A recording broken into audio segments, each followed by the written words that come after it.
He signed the divorce papers with a smug grin, believing he was ditching a penniless wife, but he didn't realize I had just inherited the $150 billion real estate empire he was employed by and was about to rise as the new boss who would finish his career.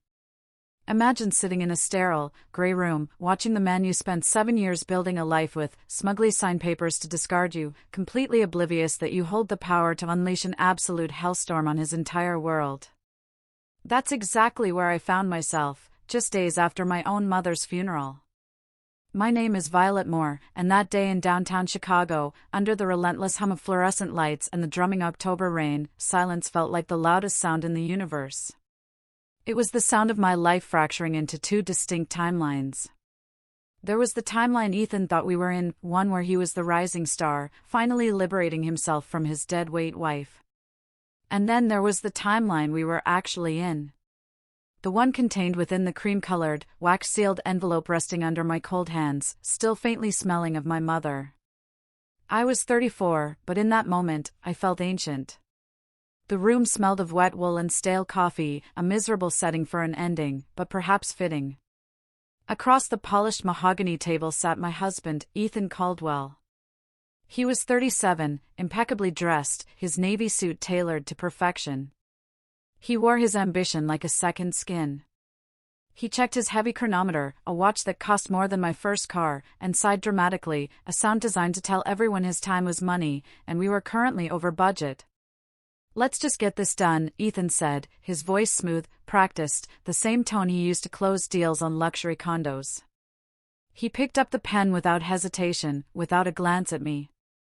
He just signed his name with a flourish, the nib scratching loudly against the paper, Ethan Caldwell. He pushed the document across the table, the paper hissing as it slid. "There," he said, leaning back, a smug satisfaction settling on his lips. "It's done, finally, Violet. You're going to have to learn to fend for yourself now instead of clinging to my career. It's going to be a hard adjustment for you." He added, with a condescending smile, "I know, but sink or swim, right?" I looked at him. Really looked at him. I saw the man I had spent 7 years with, and I saw the contempt he didn't even bother to hide anymore. He thought he was cutting loose an anchor. He had no idea he was sawing through the only safety line he had. I didn't cry. I didn't scream. I didn't beg. I just sat there, dressed in the simple black dress I'd worn to my mother's funeral just 3 days prior. He hadn't attended, of course. He'd sent generic flowers and a card signed by his assistant, claiming a crisis at the firm. The crisis, I knew, was a blonde named Tessa Lane and a 5-star resort in Cabo. My hands rested on the table, covering the envelope. It was thick, sealed with red wax bearing a crust he wouldn't recognize, and it still carried the faint, lingering scent of lavender and old paper, my mother's scent. The return address was embossed in modest black ink, Harrington and Blythe LLP. To Ethan, it was just another piece of legal debris. But to anyone who understood the true architecture of power in the city, that name was a gatekeeper to a world Ethan only dreamed of entering.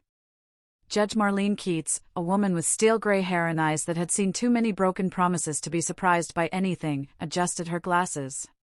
She looked tired. She reached for the divorce papers Ethan had just signed, ready to stamp them and send us into our separate futures. "The terms seem standard," she said, her voice flat. "Prenuptial agreement enforced. No alimony. Separate property remains separate. If you are ready to sign, Mrs. Caldwell, we can conclude this." I didn't pick up the pen. Instead, I slid the envelope forward. "Before I sign," I said, my voice steady, surprising even myself with its calmness, "there is a document that must be entered into the record. It concerns a change in my financial status that occurred 72 hours ago. Under disclosure laws regarding the division of assets and significant financial shifts pending divorce, this must be reviewed." Ethan let out a sharp, derisive laugh.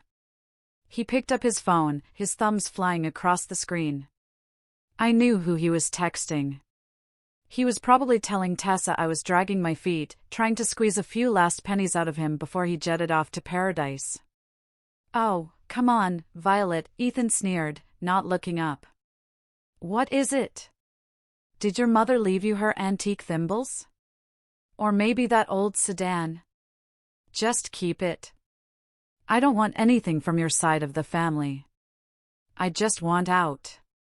Judge Keats looked annoyed at the delay, but took the envelope. She broke the wax seal with a sharp crack that echoed in the quiet room. She pulled out the document. It was heavy bond paper, the kind used for treaties and deeds of immense consequence. Ethan was still smiling at his phone, its screen reflecting in the table's glass. I could see the bubble of a new message popping up, * can't wait for the beach. Don't let her ruin the vibe, * Judge Keats began to read. At first, her expression was one of routine boredom, the face of a bureaucrat doing paperwork. She scanned the header. Then her eyes stopped. She blinked, as if she couldn't believe what the text was telling her. She adjusted her glasses again, leaning closer to the page. Her brow furrowed. She looked up at me, her eyes wide, searching my face for something she'd missed before. She looked at my simple black dress, my lack of jewelry, my quiet demeanor. Then she looked back at the paper, her hand trembling slightly as she turned to the second page. The silence in the room changed texture. It went from the awkward silence of a failed marriage to the heavy, suffocating silence of a bomb that has been armed but hasn't yet detonated. Ethan didn't notice. He was too busy scrolling, checking flight upgrades. He was already gone, mentally sipping tequila on a balcony overlooking the Pacific. He thought he was the protagonist of this story, the hero who had outgrown his quiet, unambitious wife. Judge Keats cleared her throat. It was a loud, deliberate sound. Mr. Caldwell, she said. Ethan waved a hand dismissively, his eyes still glued to his phone. Just give me the pen when she's done playing games, Your Honor. I have a flight to book. Judge Keats did not hand him the pen. She set the document down on the table with extreme care, as if it were made of glass. When she spoke again, her voice had lost all traces of fatigue. It was sharp, authoritative, and laced with a sudden, terrified respect. Mr. Caldwell, Judge Keats repeated, and this time her tone was a command that brooked no argument. I advise you to look up. The silence in the courtroom was suffocating, but it was nothing compared to the silence I had lived in for 7 years.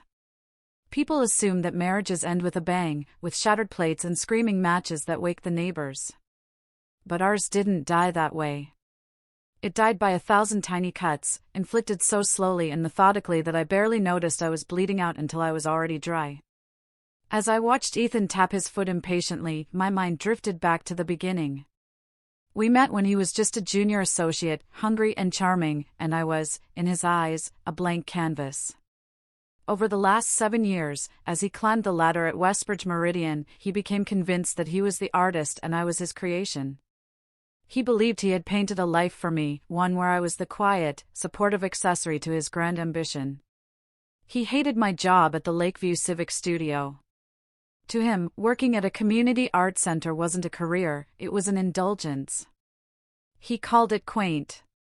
When we went to dinner parties with his colleagues, he would squeeze my knee under the table, a signal he had conditioned me to recognize. It meant, stop talking. It meant that my discussion about funding for inner-city art programs was boring the serious people who moved real estate markets. Later, in the car ride home, the training would begin. Violet, you have to read the room, he would say, adjusting the rearview mirror to look at himself, never at me. When talk turns to equity and zoning, you nod. You don't bring up pottery classes for at-risk youth. It makes us look small. It makes me look like I married down. He never said those last words explicitly, but they hung in the air between us like stale smoke. He criticized my clothes, suggesting I dress more like the wives of his superiors. He mocked my friends, calling them average and lacking vision. He carved away pieces of my personality, convinced he was sculpting a better version of his wife, unaware that he was whittling away the only person who actually saw him for who he was. Oh, the irony! He mistook my silence for weakness. He mistook my patience for stupidity. Every Tuesday morning for the past 5 years, I would leave the house at 6 a.m. Ethan always assumed I was going to an early morning book club or a yoga session. He never asked. Not once in 5 years did he ask, "What book are you reading?" or "How was the class?" He was too consumed with his own reflection to notice that I wasn't dressed for yoga. I wasn't going to a book club. I was going to the very building where he worked. While he was grabbing his morning latte in the lobby and flirting with the receptionists, I was taking a private elevator to the top-floor penthouse boardroom. I sat in the back, observing, taking notes, and occasionally, under the anonymity of a generic initial signature, voting on the strategic direction of the companies that owned his world. I endured his condescension because of a promise I made to my mother, Margot Moore. My mother was a woman who understood the terrible isolation of extreme wealth. She had been burned by men who saw dollar signs where her heart should have been. When I started dating, she made me swear an oath. "Don't let them know who you are, Violet," she had whispered, her hands gripping mine with a strength that belied her illness. "Hide the light. Let them think you are ordinary. If a man loves you when he thinks you are nothing, then he deserves you when he finds out you are everything." So I hid. I became Violet the art teacher. Violet, the quiet wife. Violet with the nice but modest family background. Ethan fell for the trap, but he failed the test. I remember the day he met my mother. She was already frail, living in a modest cottage on the edge of the estate, having leased the main mansion out to keep up appearances of dwindling funds. Ethan had looked around the small living room with a polite, pitiful smile. "Your family must have been something once," he had said to me later. "Rich in tradition, I guess, not so rich in the bank." He felt safe with me because he thought I had no leverage. That was why he signed the prenuptial agreement so quickly. I remember sitting in the lawyer's office before the wedding. My lawyer, a family friend who knew the truth, had drafted a document that was ironclad. Ethan had barely read it. He was so concerned with protecting his future commissions and his 401k that he didn't realize the document was actually a cage designed to protect my assets from him. "I just want to make sure what's mine stays mine," he had told me, handing the pen back with a wink. "No hard feelings, right, babe? It's just business." "Just business," I had repeated, signing my name next to his. Now, sitting in this cold mediation room, the memory of that signature felt like a prophecy. My mother passed away 3 days ago. The grief was still a raw, physical weight in my chest. Ethan hadn't been there to hold my hand while she took her last breath. He had been at a networking dinner, which I later learned was a private tasting menu with Tessa Lane. When I came home from the hospital, empty and shattered, he had asked me if I was going to be moping around for long because he had a district review coming up and needed the house to be cheerful. That was the moment the promise to my mother was fulfilled. The test was over. He had proven exactly who he was. This morning, the courier from Harrington and Blythe arrived with the wax-sealed envelope. It was the trigger mechanism my mother had set in place years ago. Upon her death, the trust dissolved its anonymity protocols. The veil was to be lifted. I looked across the table at Ethan. He was still texting, completely oblivious to the fact that the book club wife he was discarding was the chairwoman of the board for the conglomerate that signed his paychecks. He thought he was free. He thought he had won. He had no idea that today wasn't just a divorce. It was an audit. And the debt he owed was about to be collected in full. Judge Keats began to read, her voice stripping the room of its oxygen. She didn't stumble over the legal terminology, she wielded it like a scalpel, cutting through the thin veneer of Ethan's arrogance with every syllable. "Let the record reflect the admission of the testamentary trust and asset confirmation for the estate of the late Margot Moore," the judge stated, her eyes scanning the page with a mixture of disbelief and professional reverence. The deceased was the sole founder and majority shareholder of Moore Sovereign Realty Trust. The name hung in the air for a second before it landed. I watched Ethan. At first, there was no recognition. He was a regional manager, a man focused on quarterly quotas and sales targets, not the opaque, high-level corporate structuring of global finance. To him, More Sovereign was just a name he might have seen on a letterhead once or twice, a distant entity far above his pay grade. But the judge wasn't finished. This trust, she continued, her voice gaining volume, holds controlling interests in a diversified portfolio of 64 subsidiary corporations across North America and Europe. These holdings include, but are not limited to, the Vantage Group, Highland Commercial Logistics, and... She paused, looking directly at Ethan over the rim of her glasses. Westbridge Meridian. Ethan's thumb froze over his phone screen. The text he was typing to Tessa remained unfinished. His head snapped up, his neck muscles tightening. Westbridge Meridian wasn't just his employer, it was his religion. It was the altar at which he worshipped. He knew the corporate hierarchy better than he knew his own wife. But he had evidently never climbed high enough to see who sat at the very top of the mountain. "That's a mistake," Ethan blurted out, a nervous chuckle escaping his throat. He looked at the mediator, then at me, searching for a co-conspirator in what he deemed a ridiculous joke. Westbridge is a publicly traded entity under the umbrella of a blind trust. There is no single owner. My wife's mother was a recluse who lived in a cottage. She didn't own my company. Judge Keats ignored him. She turned the page, the sound loud in the sudden stillness.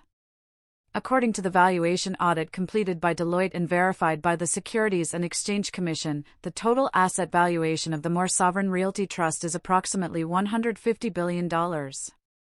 The number hit the room with the force of a physical blow. $150 billion. It was a number so large it was abstract, a figure that belonged to nations, not individuals. Pursuant to the irrevocable trust agreement triggered by the death of Margot Moore, the judge continued, relentless, 100% of these assets, including all voting rights, board seats, and executive control, have been transferred automatically to the sole beneficiary and heir, Violet Moore. Ethan's face went slack. The color drained from his tan skin, leaving him a sickly ash-gray shade. He opened his mouth, but no sound came out. He looked like a fish pulled from the water, gasping for air that was no longer there. "No," he finally managed to whisper. "That's impossible. She's just an art teacher. She drives a Honda." The transfer of assets was effective immediately upon the time of death, Judge Keats said, cutting him off with a sharp glare, which was recorded 72 hours ago. "Mrs. Moore has been the legal owner of your employer for 3 days, Mr. Caldwell." Ethan looked at me. Then the contempt was gone, replaced by a raw, naked terror. He looked at the papers he had just signed, the divorce settlement that gave him his freedom. "Wait," he stammered, his hands scrambling over the polished mahogany table, reaching for the document he had pushed away only minutes earlier. "Wait a minute. If that money is hers, then as her husband, I am entitled to—" "You are entitled to nothing," Judge Keats interrupted. She picked up the divorce decree he had signed. "I am looking at the prenuptial agreement you insisted upon 7 years ago, Mr. Caldwell. It explicitly states that any inheritance received by either party during the marriage remains the sole and separate property of the beneficiary. It waives all rights to future claims on such assets. You were very specific about protecting your retirement account at the time, as I recall from the file." Oh, the irony!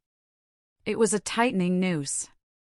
He had built his own trap, bar by bar, fueled by his certainty that I was worth nothing. He had signed away a claim to an empire to protect a checking account that held less than what I now made in interest every hour. But the judge had one final piece of information to deliver, the twist of the knife that would turn his professional anxiety into personal devastation. "There is an addendum regarding corporate governance," Judge Keats said, squinting at the fine print on the last page. "The file indicates that for the past 5 years, a proxy has been attending the board meetings of Westbridge Meridian under the initials V. Moore. This proxy has held veto power over executive retention and regional strategy." Ethan stopped breathing. I saw the realization dawn in his eyes, a horrific clarity that made him grip the edge of the table. I knew exactly what he was thinking. I knew because I had read his emails. For years, Ethan had complained to his colleagues about V. Moore, the mysterious, silent board member who constantly blocked his more reckless proposals. He had called V. Moore a dinosaur, a clueless relic, and a bureaucratic nightmare in internal memos. He had mocked V. Moore's refusal to approve high-risk developments, joking that the person probably didn't even know how to use a computer. He had spent 5 years insulting his boss to her face without ever seeing her face. I finally moved. I reached out and placed my hand on the table, palms flat, grounding myself. The silence in the room was absolute. Even the rain against the window seemed to hold its breath. "I don't go to a book club on Tuesdays, Ethan," I said. My voice was calm, devoid of the anger he expected. It was the voice of someone who had watched the play from the balcony and was finally stepping onto the stage. He stared at me, his eyes wide, shaking his head slightly as if trying to shake off a nightmare. "I go to the 42nd floor," I continued, holding his gaze. "I take the private elevator. I sit in the back of the conference room behind the tinted glass partition. I was there when you presented the Lakeshore project. I was there when you tried to cut the budget for safety inspections to boost your quarterly bonus. And I was there when you sent that email calling the board a collection of senile cowards for denying your promotion." Ethan flinched as if I had struck him. "You," he rasped, his voice cracking. "You were V. Moore." "I am V. Moore," I corrected him. "And I suggest you check your phone again, Ethan. But not for a text from Tessa. I believe Human Resources has just sent out a company-wide update regarding the new leadership structure." He didn't look at his phone. He couldn't look away from me. He was looking at a stranger, a woman he had slept beside for 7 years, but had never met. He had signed the divorce papers to get rid of a burden. He had no idea he had just handed the executioner her sword. By the time I reached the elevators of the Westbridge Meridian Tower that afternoon, the atmosphere in the building had shifted. It was a subtle change, like the drop in air pressure before a tornado touches down. Phones were lighting up in pockets and on desks across all 42 floors. The notification had gone out at exactly 2 p.m. Subject: Corporate Governance Update and Appointment of Chairwoman. I adjusted the cuff of my charcoal blazer. I was no longer wearing the morning dress from the mediation. I had changed into a suit that was sharp, structured, and entirely devoid of softness. I walked through the lobby, the heels of my shoes clicking against the marble with a rhythm that sounded like a countdown. Ethan was 10 paces behind me. He had followed me from the courthouse, driving recklessly to beat me here, but he had been stopped by security at the turnstiles because his badge had been temporarily suspended pending a security review. He had to be manually buzzed in by a confused receptionist who was reading the new company email with wide eyes. "Violet, please," Ethan hissed, catching up to me as the elevator doors opened. He was breathless, his tie slightly askew. The composure he had worn like armor for 7 years was gone, replaced by a frantic, sweating desperation. "We can fix this." I didn't know. How could I have known? "You have to understand. I was just trying to protect us." He reached for my arm. I didn't flinch, but the security guard who had accompanied me stepped forward, blocking him. "Violet," Ethan pleaded, his voice cracking. "Tear up the papers. We haven't filed them with the clerk yet. I'll withdraw the petition. We can start over. I love you. You know I love you." I turned to look at him. The elevator was waiting. "You signed it, Ethan?" I said. My voice was low, carrying no anger, only a flat finality. "And unlike you, I read what I signed." I stepped into the elevator. The door slid shut, cutting off his image just as he reached out again. When I arrived at the executive floor, the silence was absolute. Usually, this hallway was a cacophony of deal-making, phones ringing, and the aggressive banter of sales directors. Today, it was a tomb. The assistants looked up from their desks, their faces pale. They knew. Everyone knew. The book club wife was now the person who signed their paychecks. I walked straight to the main boardroom. The glass walls were clear, exposing everyone inside. The entire senior leadership team was gathered, summoned by an emergency calendar invite I had sent from the car. They stood as I entered. Men and women who had ignored me at holiday parties, who had looked through me as if I were made of glass, now looked at me with a terrifying mixture of respect and fear. Ethan slipped in a moment later, sliding into the chair furthest from the head of the table. He looked like a man walking to the gallows. He expected the blade to drop immediately. He expected a public firing, a scene, a scream. I took my seat at the head of the table. I didn't sit in the shadow seat in the back anymore. I placed a single folder on the table. "Please sit," I said. The sound of expensive chairs scraping against the floor was the only noise in the room. "As you have read in the announcement," I began, keeping my hands clasped on the table, "ownership of Westbridge Meridian has formally transferred to me following the passing of my mother, Margot Moore. For the past 5 years, I have observed the operations of this board as a proxy. I have seen your wins, and I have seen your negligence."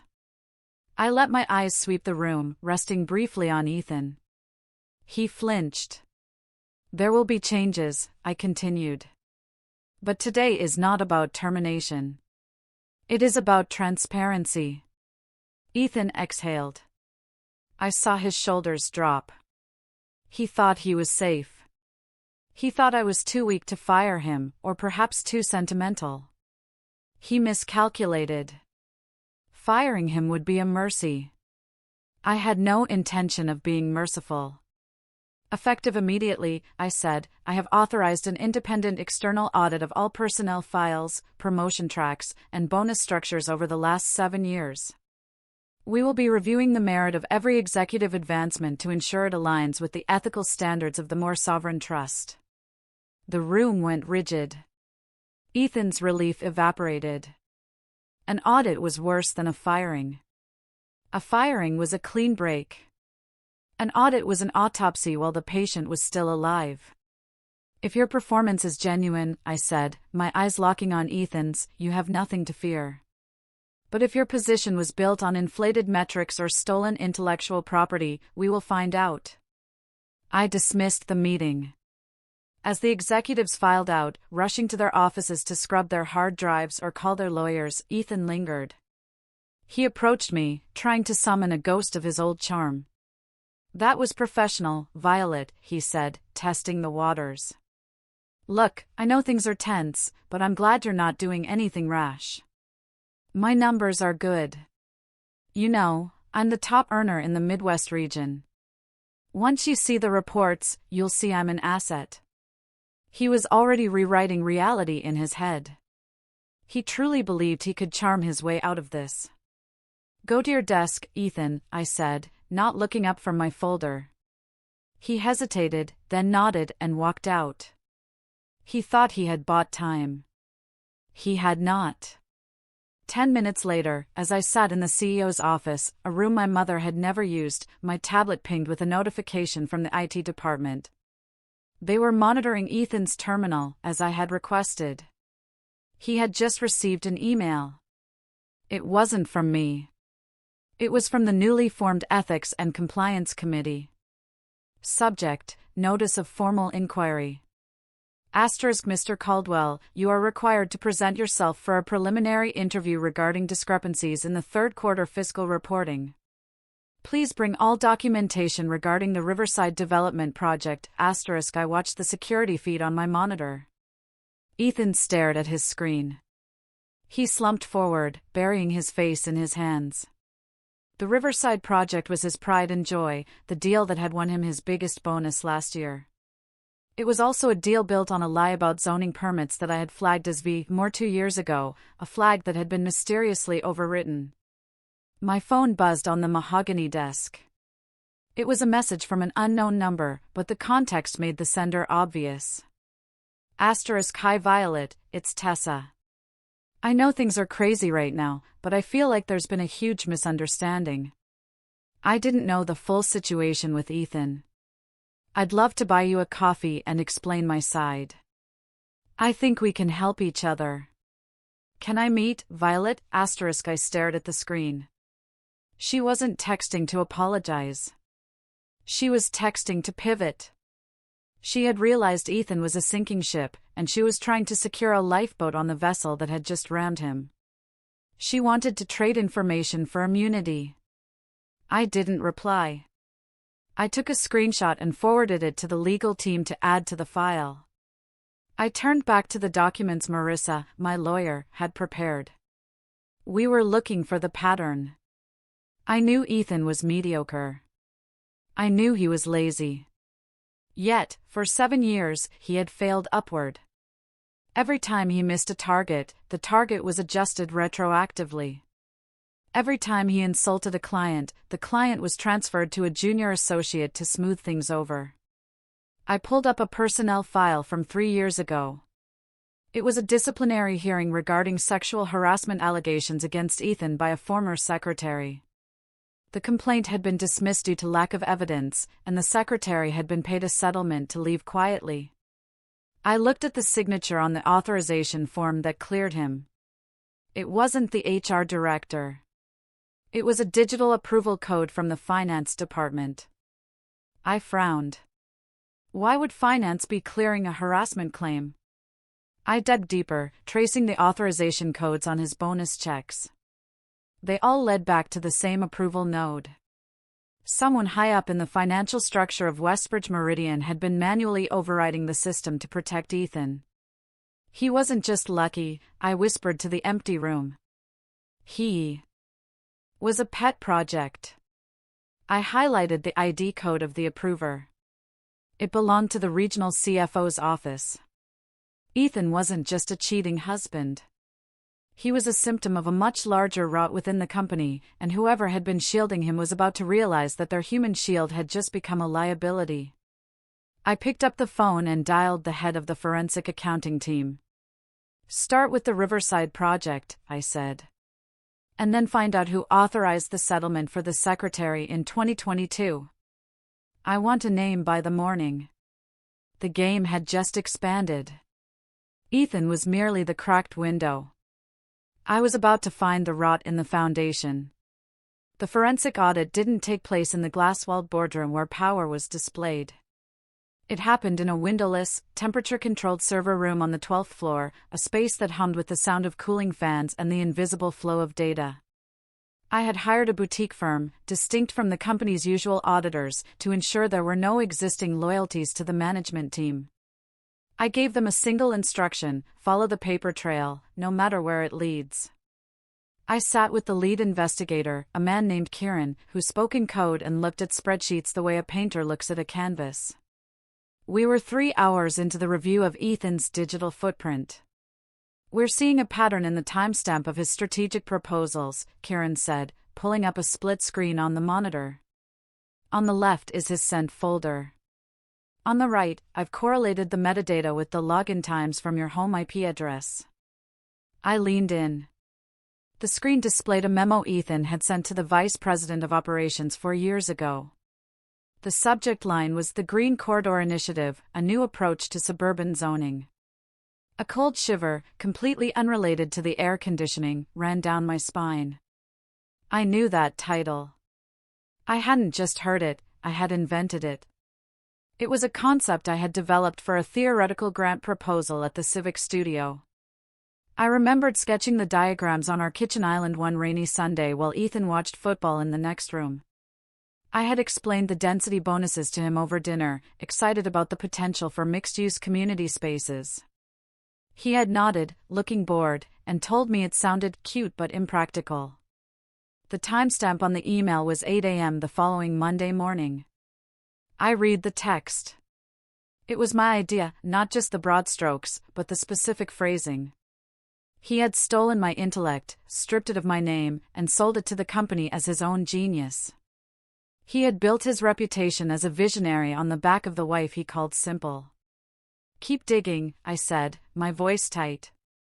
Kieran clicked to the next folder. We found this in his deleted items. It was purged from his inbox but remained on the backup server.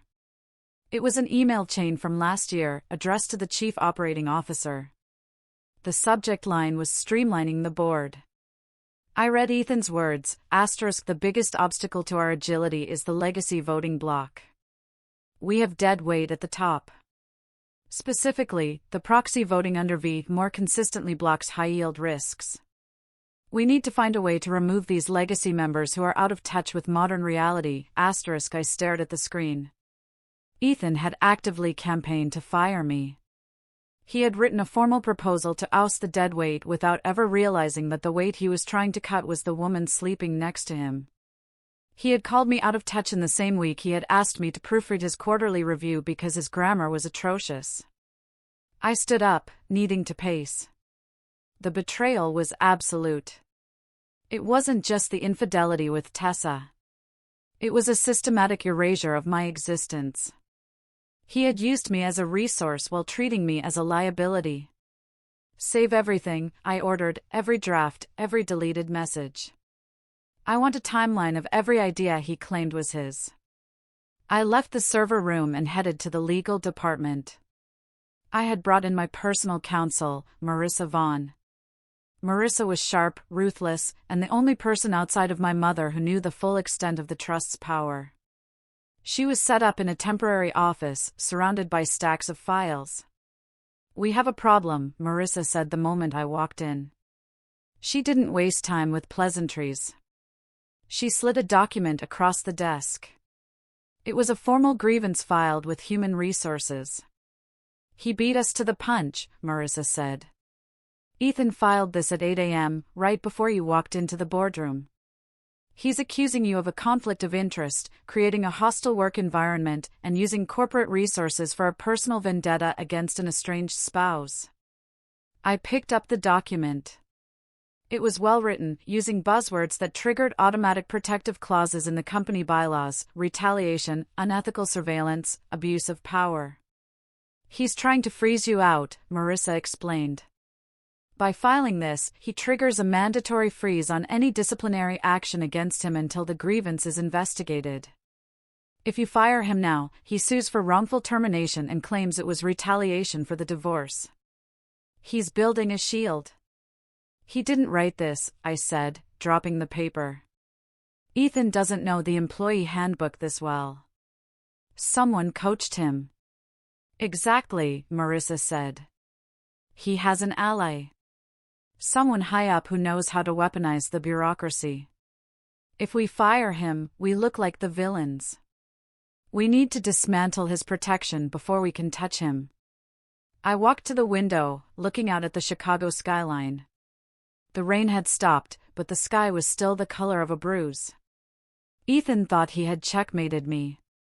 He thought that by crying victim, he could hold on to his job and his salary while he negotiated a settlement. "He wants a war of attrition," I said, turning back to Marissa. "He thinks I'll back down to avoid a scandal. He thinks I'm still the woman who stays silent to keep the peace." "What do you want to do?" Marissa asked.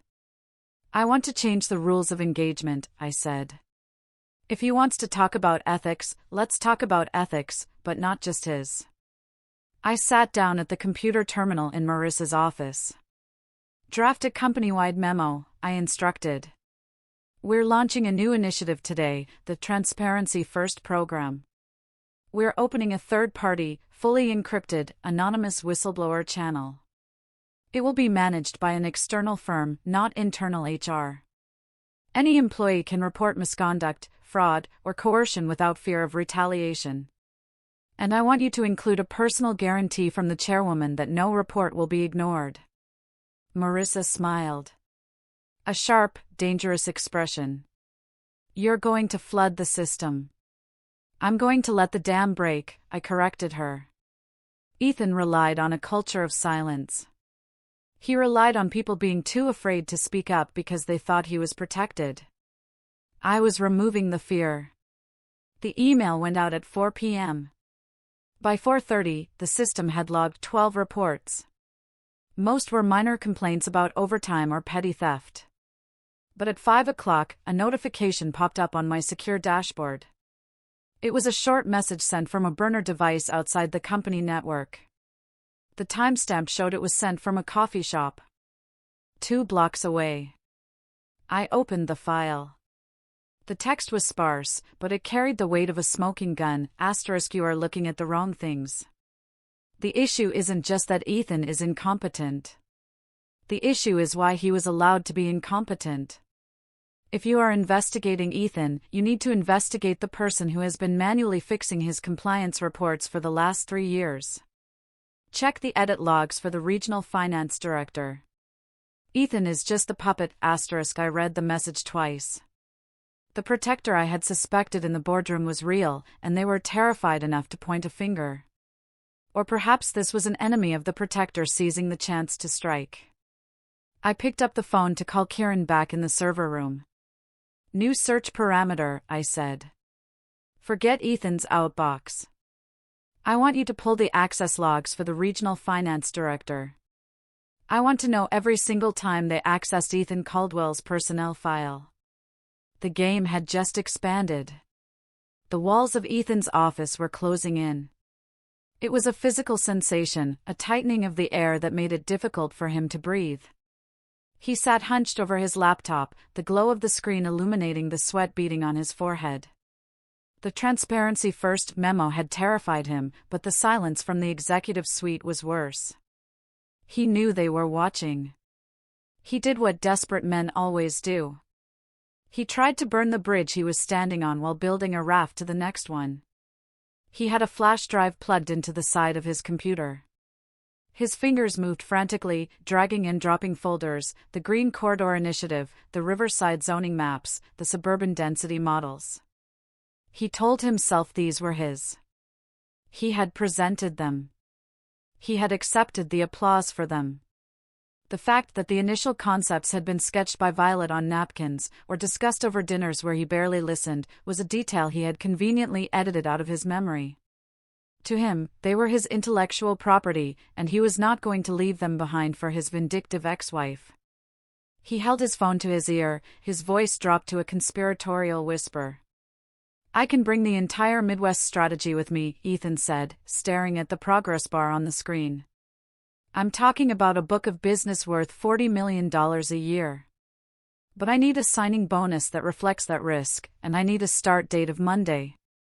On the other line was a senior partner at Sterling Heights, Westbridge Meridian's direct competitor.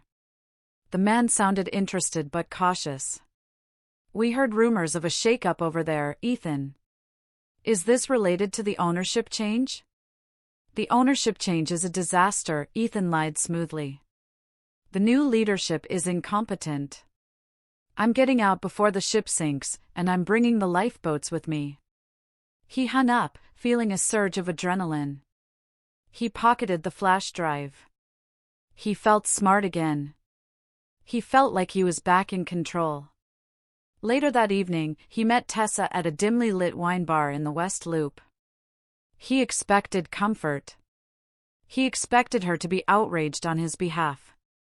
Instead, she sat across from him with the cool detachment of a chess player surveying a losing board. They're going to fire you, Ethan, Tessa said, swirling her Pinot Noir. If they're auditing the files, they'll find the overrides. You know that. I have an exit strategy, Ethan said, tapping his jacket pocket where the flash drive sat. Sterling Heights is interested. Sterling Heights won't touch you if you leave in handcuffs, Tessa countered sharply. She leaned in, her eyes hard. You need leverage. Violet is playing the holier-than-thou card. She's the grieving daughter cleaning up the mess. You need to dirty her up. How? The media? Go on the offensive, Tessa said. Frame this investigation as a personal vendetta. She's the scorned wife using her mommy's money to destroy the husband who outgrew her. The shareholders hate instability. If the narrative is that the new chairwoman is purging top talent because of a bad divorce, the stock drops. If the stock drops, the board panics. She'll have to settle with you just to make the noise stop. Ethan stared at her. It was vicious. It was dirty. And it was perfect. The next morning, the article appeared on Chicago Market Watch, a popular financial blog known for industry gossip. The headline was incendiary: Inheritance or Inquisition? New Westbridge heiress accused of purging executives in divorce revenge. The article was anonymous, citing insiders concerned for the company's future. It painted a portrait of a chaotic, emotional leadership transition where stable, high-performing managers were being targeted by a vindictive ex-spouse. It didn't name Ethan explicitly, but it described his situation perfectly, framing him as a martyr of corporate nepotism. The effect was immediate. When I walked into the lobby that morning, the atmosphere was brittle. Conversations stopped abruptly. Eyes followed me. But they were no longer filled with just fear, they were filled with suspicion. The stock price had opened down 3%. The narrative Tessa had engineered was taking root. People were wondering if I was actually cleaning house, or if I was just a rich girl throwing a tantrum. My phone rang. It was the frantic VP of Public Relations. "Violet, we need to issue a denial. We need to spin this. We can say the audit was planned months ago." "No," I said, walking past the staring receptionist. "No spin." I went straight to my office, my mother's office. I closed the door and sat in her leather chair. The room still felt too big for me. I reached into my bag and pulled out the worn leather journal I had found in her bedside table. I had been reading it in snippets since the funeral. I opened it to a page marked with a blue ribbon. My mother's handwriting was spidery but firm. "Power does not prove you are right, Violet. It only exposes who you are. If you use it to hide, you are a coward. If you use it to hurt, you are a tyrant. The only way to survive the weight of it is to stand in the light, even when the light burns." I read the line 3 times. Power exposes who you are. Ethan and his allies were counting on me playing their game. They wanted a mud fight in the shadows. They wanted leaks, counter-leaks, and PR spin. They thought I would be afraid of the public scrutiny. I closed the book. I picked up the phone and dialed Marissa. "Don't sue the blog," I said. "And don't issue a press release." "Violet, the board is getting nervous," Marissa warned. "If we don't control the narrative, we are going to control it by telling the truth," I cut in. "Schedule an emergency board meeting for next Tuesday. Open invitation to all department heads, not just the executive committee. And I want the legal and forensic audit teams ready to present. We are not doing this behind closed doors. We are going to air the laundry." "You're going to publicly prosecute your husband," Marissa said slowly. "No," I replied. "I am going to publicly defend the company. Ethan just happens to be the liability." The invite went out an hour later. It was a bold move. By expanding the meeting to department heads, I ensured that any attempt to sweep the findings under the rug would be impossible. There would be 50 witnesses. Ethan received the notification at his desk. I watched the logs as he opened it. He probably smiled. He probably thought his media stunt had worked, forcing me to call a meeting where he could grandstand about his wrongful persecution. But 10 minutes later, a second email landed in his inbox. This one was personal: notice of internal disciplinary hearing. "Mr. Caldwell, you are hereby summoned to answer regarding evidence of intellectual property theft, falsification of performance metrics, and collusion to defraud the incentive program." He wouldn't be worried yet. He had his protector in finance. He had the Green Corridor files on his flash drive. He had the public sympathy from the blog post. But then he scrolled down to the bottom of the email, to the section listed as witness list. There were 2 names. The first was Kieran, the forensic auditor. The second name made Ethan freeze. He blinked, rubbing his eyes, sure he was misreading it. Witness, Miss Tessa Lane. He stared at the screen, his breath hitching in his throat. Earlier that morning, while Ethan was gloating over the blog post, Tessa had walked into my office. She had not come to apologize. She had come to survive. She had placed her phone on my desk and played a recording of their conversation at the wine bar, the one where Ethan admitted to stealing the files and planning to join a competitor. "I'm not going down for him," Tessa had said, her voice shaking, but her eyes dry. "I want immunity." I had looked at her, this woman who had helped wreck my marriage, and felt nothing but pity. She was just another person Ethan had used, and now she was using him back. "You will testify," I had told her, "and you will bring the text messages where he told you about the finance director adjusting his numbers." Now, Ethan sat in his office. The walls finally closing in for good. The flash drive in his pocket felt heavy as lead. He looked at the phone he used to text her, the woman he thought was his accomplice. She hadn't just left him, she had handed me the ammunition to bury him. The meeting with Tessa Lane didn't happen in a dark alley or a noisy cafe. I summoned her to a small, glass-walled breakout room on the 25th floor, a neutral ground that felt more like an interrogation cell than a place for conversation. I sat with my back to the window, the gray Chicago sky framing my silhouette. When Tessa entered, she looked diminished, without the confidence of secrecy. She was just a young woman in a skirt that was slightly too short for a boardroom, clutching her purse like a shield. I didn't offer her water. I didn't ask her to sit. I simply looked at her, studying the person who had been the catalyst for the destruction of my marriage. "I need to know one thing," I said, my voice quiet and devoid of the rage she clearly expected. "And I need the truth, Tessa. Not for my sake, but for the record." She swallowed hard, her eyes darting to the door. "Did you stay with him because you loved him?" I asked, tilting my head slightly. "Or did you stay with him because he promised you a life he could not afford?" Tessa hesitated. She looked at me, and for a second, the mask slipped. She saw the quality of my suit, the way the staff outside had deferred to me, the sheer weight of the authority I now held. She realized she had bet on the wrong horse. "He told me you were dead weight," she whispered. Then, seeing my lack of reaction, she pulled out her phone. Her fingers trembled as she scrolled. "He told me that once the divorce was final, you would be left with nothing.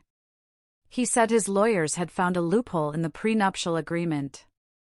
He said, and I quote, 'She will be lucky if she walks away with the used furniture.'"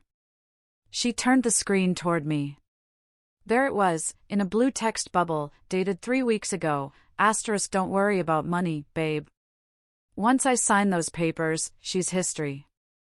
She's going to be penniless, and we're going to be royalty, *. It was a lie, of course.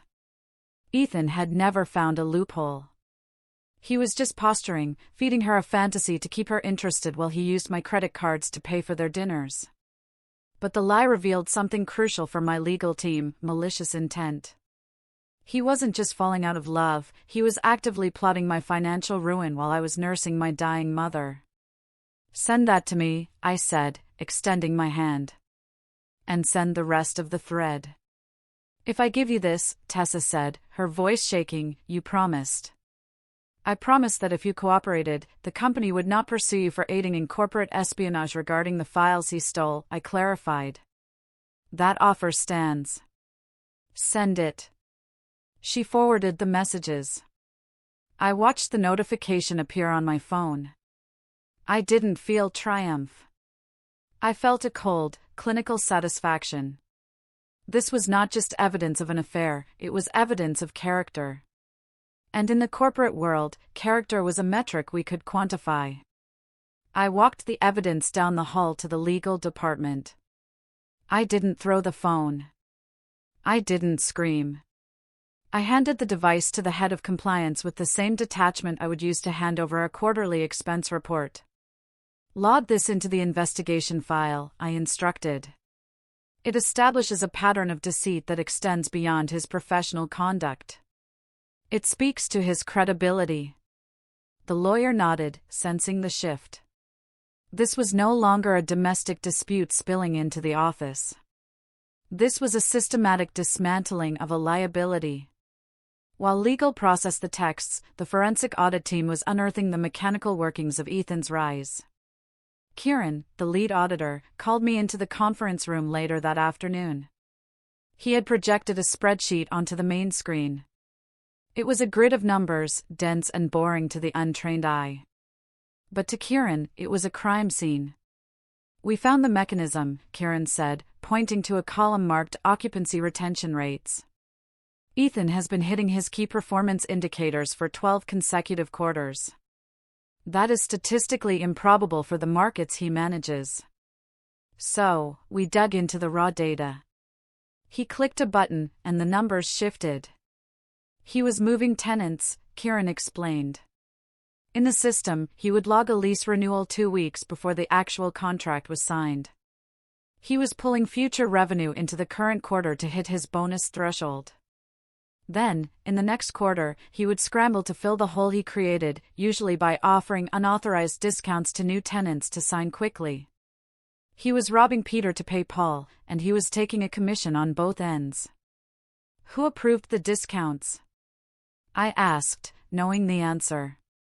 "The regional finance director," Kieran said. "The overrides are all there. But here's the kicker, we found a series of emails where Ethan asks for these adjustments explicitly. He calls them creative accounting in one message. It was fraud, plain and simple. It wasn't grand larceny, but it was enough to trigger a clause in his employment contract that voided all severance and stock options. But the numbers were only half the story. The human cost of Ethan's ambition was about to walk through the door. I had authorized a listening session for the department heads. It was a new initiative, a safe space for managers to air grievances without fear of retribution. I sat in the back of the room, silent, holding a notepad.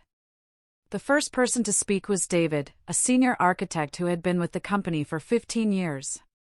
He was a quiet man, the kind who did the work and went home to his family. He stood up nervously, adjusting his glasses. "I don't know if this matters now," David began, his voice low, "but 3 years ago, I led the design team for the Skyline Plaza project. It was my concept. I worked on it for 6 months. He paused, looking at his hands. "The night before the final presentation to the board, Ethan asked me for the slide deck. He said he wanted to polish the formatting. When the presentation started the next morning, my name was gone from the title slide. He presented the entire concept as his own. When I tried to speak up afterward, he told me that if I wanted to keep my job, I should learn to be a team player." A bitter laugh escaped him. "He got a promotion for that project. I got a performance review stating I lacked leadership initiative." A murmur went through the room. Other heads nodded. It was the dam breaking. One by one, stories poured out. A marketing manager spoke of Ethan taking credit for a viral campaign. A junior analyst spoke of being forced to write reports that Ethan signed. I wrote it all down. Every word was a nail in the coffin. This was not a witch hunt, it was an exorcism. The employees were finally seeing that the system was correcting itself. For the first time in years, they felt that the person at the top was actually listening. By the time the meeting ended, the atmosphere in the building had changed irrevocably. The fear that had paralyzed the staff was replaced by a grim determination. Ethan was still in his office, isolated behind his glass wall. He didn't know about the meeting. He didn't know about the audit findings. But he could feel the temperature dropping. He walked out into the hallway at 5 p.m. to get coffee. Usually, he would be greeted by a chorus of colleagues, hoping to catch his favor. Today, the hallway cleared. 2 junior associates who used to laugh loudly at his jokes suddenly found their phones incredibly interesting as he approached. A manager he considered an ally turned abruptly and walked into a stairwell to avoid eye contact. Ethan stopped in the middle of the corridor. He looked around, a confused smile faltering on his lips. He pulled out his phone to text a friend in sales, a guy he went drinking with every Friday. I watched from the other end of the hall as Ethan's thumb hovered over the screen. Then I saw him frown. He tapped the screen again. The message failed to deliver. He had been blocked. He looked up, and for a fleeting second, our eyes met across the expanse of the office. He looked small. So small. The swagger was gone, replaced by the dawning realization that he was standing alone in a building that he used to think he owned. He was not being fired yet, but he was already erased. The people who had laughed with him were now deleting his messages, scrubbing their association with him as if he were a virus. He retreated into his office and closed the door. It was the only move he had left on the board, and we both knew it was a losing one. It was 2 o'clock in the morning, and the city of Chicago was a sprawling grid of amber lights beneath me. I sat in the study of my mother's estate, the room heavy with the scent of old leather and the silence of a house that was too big for one person. Spread out on the mahogany desk before me was enough ammunition to not just fire Ethan, but to obliterate him. I had the forensic report proving the manipulation of occupancy rates. I had the witness statements from the architects he had plagiarized. I had the text messages from Tessa detailing his malice and his premeditated plan to leave me destitute. The temptation to use it all was a physical ache in my chest. I wanted to leak the texts to the press. I wanted to plaster his face on the front page of every industry magazine with the headline, "Fraud." I wanted to scream my anger from the rooftops, to let the world see the small, vicious man hiding inside the expensive suit. It would be satisfying. It would be cathartic. It would be exactly what Ethan would have done if our roles were reversed. And that was the problem. I reached for the thick binder containing the trust bylaws. The specific addendum my mother had written regarding the transition of power. I had skimmed it before, but now, in the quiet of the night, I read the fine print with forensic attention. Article 9, Section 4, the fiduciary lock. My mother's voice seemed to rise from the paper. Asterisk, if the successor trustee is found to be exercising executive power for personal retribution, or if internal investigations are deemed to be driven by non-fiduciary conflicts of interest, the voting rights of the successor shall be automatically suspended for a period of 12 months, and control will revert to the board of directors. Asterisk, I sat back, the breath leaving my lungs. My mother had not just handed me a weapon, she had installed a safety switch. She knew me. She knew that grief and betrayal are a volatile cocktail. She had foreseen that I might want to use the company as a hammer to smash the man who broke my heart. And she had ensured that if I did, I would lose the very thing I was trying to protect. If I fired Ethan because he was a cheating husband, I would lose the company. If I fired Ethan because he was a corporate liability who violated the code of conduct, I would keep it. This was not just a lesson in revenge, it was a masterclass in restraint. She was forcing me to separate the wife from the chairwoman. She was demanding that I be better than him. Not morally, but tactically. My phone buzzed on the desk. It was Marissa. She never slept. "Check your email," Marissa said, her voice crisp. "He just made a mistake. A big one." I opened my laptop. A notification from the county court system blinked on the screen. Asterisk, petition for temporary restraining order and emergency injunction. Ethan Caldwell versus Westbridge Meridian. Asterisk, Ethan had filed a motion to stop the internal investigation. In his filing, he claimed that the audit was harassing, biased, and irreparably damaging to his professional reputation due to the pending divorce proceedings. He was asking a judge to seal his personnel files and halt the collection of evidence. "He thinks he's freezing us," I said to Marissa. "He's not thinking," Marissa replied. By filing this injunction, he just made the investigation a matter of public court record. He has officially argued that the evidence we are collecting is damaging. He's admitting there's something to find. "He panicked," I said. "He's trying to stop the bleeding, but he just cut the artery." The judge set a hearing for 9 a.m. to review the motion, Marissa said. "But here's the catch, to defend against the injunction, we have to show the judge why. The investigation is necessary. We have to show cause. We have to show the evidence." "So?" "He forced my hand," I said, a realization dawning on me. I don't have to leak anything. I just have to file it as evidence in defense of the company's right to audit its own employees. Exactly, Marissa said. But, Violet, you have to choose what we submit. If we submit the texts about the affair, the judge might see it as a domestic dispute and grant his injunction. We have to keep it clean. I looked at the stack of papers on my desk. I looked at Tessa's texts, the ones that proved he was sleeping with her. I picked them up. Bury the affair, I said. Violet? Marissa sounded surprised.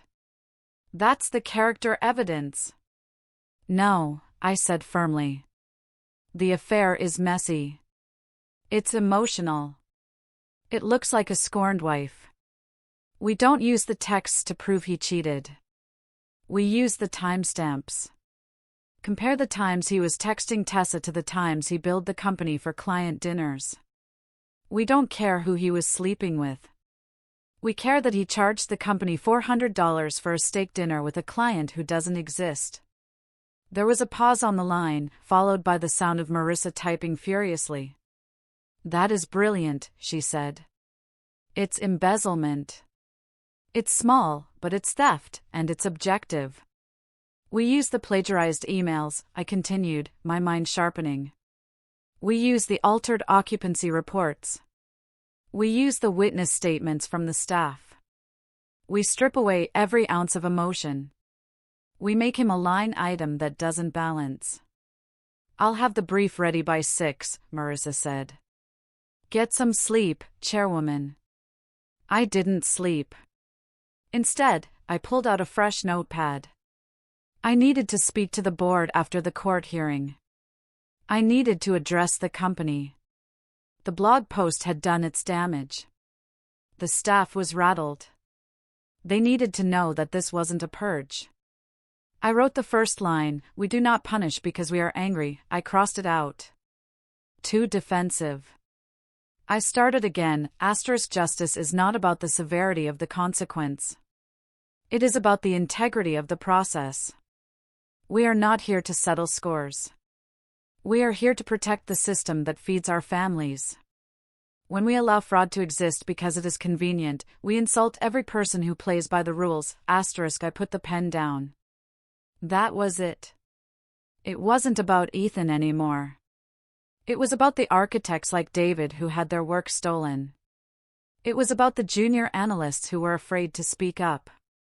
It was about the legacy my mother had built, which Ethan had treated like a personal piggy bank. I walked to the window and looked at the reflection of the room behind me on the side table. The divorce papers still sat, signed by him, the wax seal of my mother's trust resting on top of them. For days, I had wanted to crush him. I had wanted to see him beg. I had wanted to win. But as I stood there watching the first gray light of dawn creep over the lake, I realized that winning was a child's game. Winning implied a contest. Winning implied that he was a worthy opponent. He was not an opponent. He was a glitch. He was an error in the code that needed to be debugged. I touched the cold glass of the window. My anger had cooled into something solid and immovable. I didn't want to stand over his broken career and gloat. I simply wanted him gone. I wanted to walk into my building and not feel the air pollution of his presence. I turned back to the desk and closed the folder containing the texts about the affair. I would not use them. I would not let him drag me down into the mud of a domestic drama. I would evict him from my company the same way you evict a tenant who hasn't paid rent, with paperwork, with procedure, and with absolute, unyielding silence. I picked up the divorce papers and placed them in my briefcase. I was done reacting. It was time to finish it. The morning sun sliced through the high windows of the Cook County Courthouse, casting long, sharp shadows across the defense table where Ethan sat. He looked composed, but his hands were gripping the edge of the table so tightly that his knuckles were white. He had chosen to wear a lighter gray suit today, a subconscious attempt to appear softer, more sympathetic, the victim of a powerful, vindictive machine. "Your Honor," Ethan began, standing up to address the court. His voice was steady, rehearsed. This is not a standard corporate inquiry. This is a weaponized divorce. My wife, Violet Moore, has deceived me for 7 years. She presented herself as a woman of modest means, a simple art teacher, while secretly holding the keys to the very company I dedicated my life to building. Now, she is using that hidden power to destroy my reputation and freeze my assets simply because I asked to leave the marriage. He turned to face me, impassive. She is not auditing the company, Ethan continued, pointing a finger at me. She is auditing our relationship. This entire investigation is a retaliatory strike disguised as governance. It is a conflict of interest so profound it should be illegal. At that exact moment, 5 miles away in the Westbridge Meridian boardroom, the air in the conference room was cold. The blinds were drawn. The 50 department heads I had summoned sat in silence, their eyes glued to the large screen at the front of the room. I was not there. I was in court, but my presence was felt in every pixel of the presentation. Kieran, the lead forensic auditor, stood before the assembly. He did not use emotional language. He used math. If you look at column C, Kieran said, using a laser pointer to circle a cluster of figures, you will see the reported occupancy rates for the Midwest region over the last 3 fiscal years. Mr. Caldwell reported 98% occupancy consistently. He clicked a button. The screen changed. This is the actual bank deposit record for rental income during the same period, Kieran continued. The revenue matches an occupancy rate of only 82%. The difference, amounting to roughly $4 million in missing revenue, was covered by stripping the maintenance budgets of the older properties. A gasp went through the room. The maintenance budget cuts had been a sore point for years. Buildings had fallen into disrepair. Elevators had broken down. And tenants had complained, all while Ethan claimed the region was more profitable than ever. Back in the courtroom, Marissa Vaughn stood up. She did not point fingers. She did not raise her voice. She simply picked up a document. Your Honor, Marissa said, Mr. Caldwell claims this is a personal vendetta. However, the timeline of events contradicts his narrative. The audit was not ordered by Ms. Moore unilaterally. It was triggered automatically by the fiduciary integrity clause of the Moore Sovereign Trust upon the transfer of ownership. Furthermore, the scope of the audit was defined and approved by an independent ethics committee, not by my client. She slid a piece of paper toward the judge. Additionally, Marissa continued, Mr. Caldwell signed a prenuptial agreement 7 years ago, acknowledging that he had no claim to Ms. Moore's separate property. He is now attempting to use this court to block a standard internal investigation into financial irregularities that predate the divorce filing. He is using his marriage as a shield to hide professional misconduct. But he couldn't have done this alone, a voice from the back of the Westbridge boardroom called out. It was the director of operations. Ethan doesn't have the clearance to override the maintenance budget. Someone in finance had to approve the transfer of funds. Kieran nodded. Correct. He clicked the remote again. A new email chain appeared on the giant screen. The font was large enough for everyone to read, asterisk from Ethan Caldwell to Marcus Thorne, Regional VP of Finance. Subject, Q3 numbers. Marcus, we are going to miss the target by 6%. I need you to move the capital improvement funds into the revenue column again. I will make it up next quarter when the Riverside deal closes. If we miss this, we both lose the bonus multiplier asterisk. Every head in the room turned toward the end of the table. Marcus Thorne, the regional vice president of finance, sat there. He was a man who had worked at Westbridge for 20 years. He was sweating profusely, dabbing his forehead with a handkerchief. He looked at the screen, then at his colleagues. He tried to speak, but no sound came out. The protector had been exposed, not by a shout, but by a time-stamped email. In the courtroom, Ethan was losing the room, and he knew it. The judge was reading Marissa's brief with a furrowed brow. Ethan decided to throw his Hail Mary pass. She entrapped me. Ethan blurted out, interrupting the judge. She admits she sat on the board for 5 years under a pseudonym. She watched me. She listened to private conversations. She acted as a spy in my own workplace. That is fraud, Your Honor. She misrepresented her identity to gain an unfair advantage. Judge Keats lowered the documents. She took off her glasses and looked at Ethan. The silence in the courtroom stretched out, heavy and suffocating. Mr. Caldwell, the judge said, her voice deceptively mild. You have been married to Miss Moore for 7 years. Is that correct? Yes, Ethan said, breathless. And in those 7 years, the judge asked, did Miss Moore ever forbid you from asking about her day? Did she ever forbid you from asking about her family history? Did she ever prevent you from taking an interest in her life outside of your home? No, but she was secretive, Ethan stammered. She never told me. Did you ever ask? The judge interrupted, her voice sharpening. Did you ever once ask your wife who she was? Or did you simply assume she was who you wanted her to be? Ethan opened his mouth, then closed it. He looked at me. For the first time, he really saw me. He realized that his ignorance was not my deception. It was his indifference. Ethan started, but the words died in his throat. The court finds no evidence of entrapment, Judge Keats said, banging her gavel lightly. The motion for a temporary injunction is denied. The internal investigation by Westbridge Meridian may proceed. We will recess for 30 minutes to allow counsel to review the new evidence submitted by the defense regarding the financial discrepancies. In the hallway outside the courtroom, Ethan walked out, dazed. He loosened his tie. He felt like the floor was tilting under his feet. He needed a win. He needed someone on his side. He pulled out his phone to call Tessa. She was his witness. She was going to testify that Violet was unstable. She was his backup plan. He saw a new notification on his screen.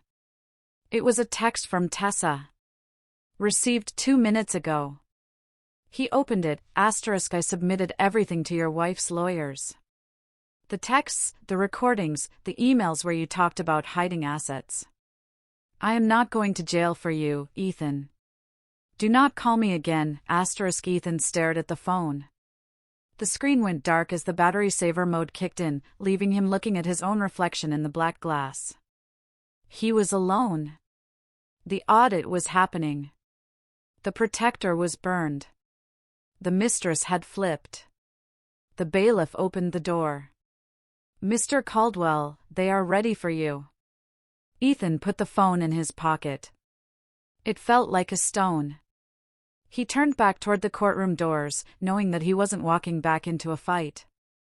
He was walking into surrender.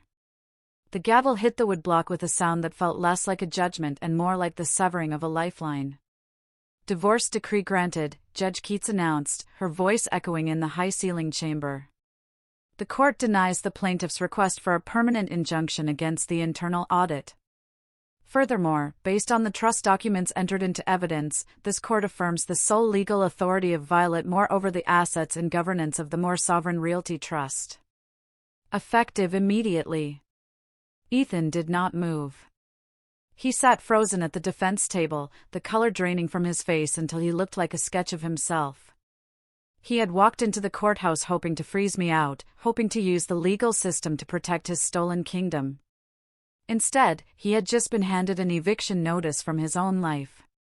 We did not speak as we left the courtroom. There was nothing left to say. The 7 years of our marriage, the lies, the gaslighting, the stolen ideas, it all evaporated in the cold autumn air as we walked to separate cars. He was heading to the office because he had no choice. I was heading there because I had a job to do. When I arrived at the Westbridge Meridian Tower, the atmosphere was electric. The news of the court ruling had traveled faster than my car. As I walked through the lobby, the whispers stopped. People stood straighter. The security guard, a man Ethan had never bothered to learn the name of, nodded to me with genuine respect. I took the elevator to the boardroom. The 50 department heads were still there, waiting. They had been watching the live stream of the court proceedings. They knew the verdict.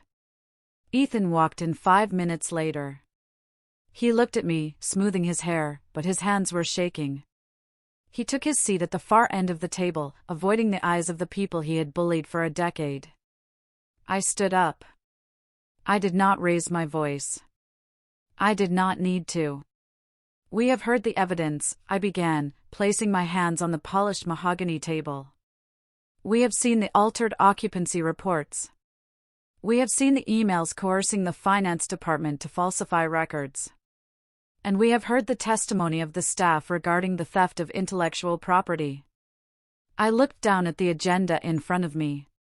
"Therefore," I continued, "I am introducing a formal resolution to the Board of Regents, motion to terminate the employment of Ethan Caldwell as regional manager, effective immediately, for cause, specifically for gross misconduct, fraud, and violation of the corporate code of ethics." A hand went up. It was the head of HR, seconded. "All in favor?" I asked. Every hand in the room went up. Even the people who had once laughed at Ethan's jokes, the ones who had sought his favor, raised their hands. They were not just voting him out. They were voting for their own survival. Ethan stood up. He looked furious, his face flushing a deep, ugly red. "Fine," he spat, buttoning his jacket. "You want me out? I'm out. But you know the terms of my contract, Violet. I have a platinum severance package. If you terminate me without a notice period, I am owed 2 years of salary plus the vesting of my stock options. That is a payout of nearly $5 million. Write the check and I'll leave." He looked around the room, a sneer forming on his lips. He thought he had one last victory. He thought he could rob the bank on his way out the door. I looked at Marissa, my lawyer, who was standing by the door. She handed me a thin file. "Actually, Ethan," I said, opening the file. "I'm glad you brought up the contract." I pulled out a single sheet of paper. It was a memo from 3 years ago. "Do you remember this?" I asked, holding it up. 3 years ago, you led a crusade to fire a sales director named Marcus. You claimed he was padding his expense reports. You were adamant that the company needed a zero-tolerance policy for financial dishonesty. You personally lobbied the board to add a specific clause to all executive contracts. Ethan went still, his eyes locked on the paper. "The Caldwell Amendment," I read aloud. "That is what the legal team calls it.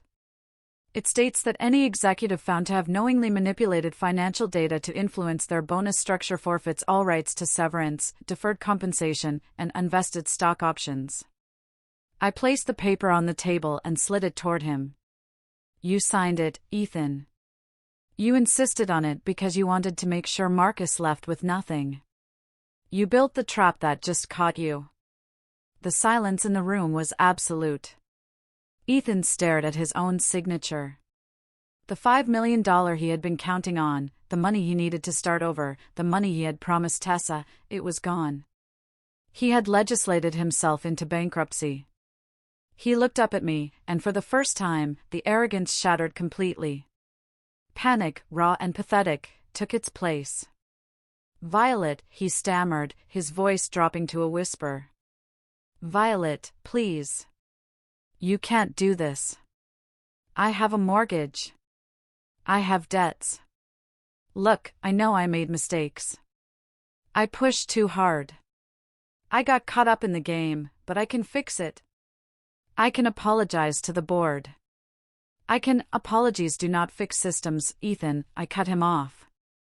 My voice was calm, not angry. It was the voice of a surgeon closing a wound. "But the truth does." I turned away from him, addressing the room. "As of this moment, Mr. Caldwell is no longer an employee of Westbridge Meridian. Security will escort him to his desk to retrieve personal items and then from the building."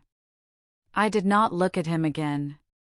Moving on to new business, I said, my voice projecting strength. We are commencing a full restructuring of the Midwest region. We are implementing a merit-based promotion system. We are reinstating the original design credits for the Skyline Plaza project to David and his team. I pointed to David, the architect who had spoken up earlier. He looked at me, tears in his eyes, and nodded. We are building a company where the work you do belongs to you, I announced. Where transparency is not a slogan, but a survival strategy. We are done with shadows. Behind me, I heard the heavy oak doors open. I heard the scuffle of shoes. I heard a security guard say, "This way, sir." Ethan walked out of the room. He did not yell. He did not make a scene. He simply vanished. The aura of power he had worn for 7 years, the charisma, the fear he had instilled, it all dissipated the moment the door clicked shut. He was just a man in a suit who had forgotten that gravity applies to everyone. I did not watch him go. I was too busy looking at the faces of the people who remained. They looked relieved. They looked ready to work. Later that evening, long after the building had emptied, I stood in the glass corridor on the 42nd floor. The city lights of Chicago were beginning to twinkle below me, a vast ocean of electricity. I held the wax-sealed envelope in my hand. It was open now, its contents read and executed. My mother's final lesson. For days, I had thought this envelope was a weapon. I thought it was a sword she had left me to cut Ethan down. But as I stood there, feeling the quiet hum of the building around me, I realized it was not a weapon at all. It was a mirror. She had given me the power not to destroy him, but to define myself. Revenge is a fire that burns everything it touches, including the person holding the torch. But justice is a cool, clean rain. It washes away the dirt and leaves the foundation standing. I had not crushed Ethan. I had simply removed him. I had not stooped to his level of pettiness or greed. I had applied the rules he claimed to uphold, and let the weight of his own actions pull him down. I placed the envelope in my bag. The weight was gone. The anger was gone. I looked out at the horizon where the dark water of Lake Michigan met the sky. I was 34 years old. I was the chairwoman of a $150 billion empire. And for the first time in 7 years, I was completely, beautifully free. I turned off the lights in the corridor and walked toward the elevator. I had a lot of work to do tomorrow. Thank you so much for listening to my story. It's been an incredible journey, finding my voice and taking back my power. What would you have done in my place? Have you ever faced something like this, where you had to choose between personal revenge and a higher form of justice? Tell me what you think, I really want to know.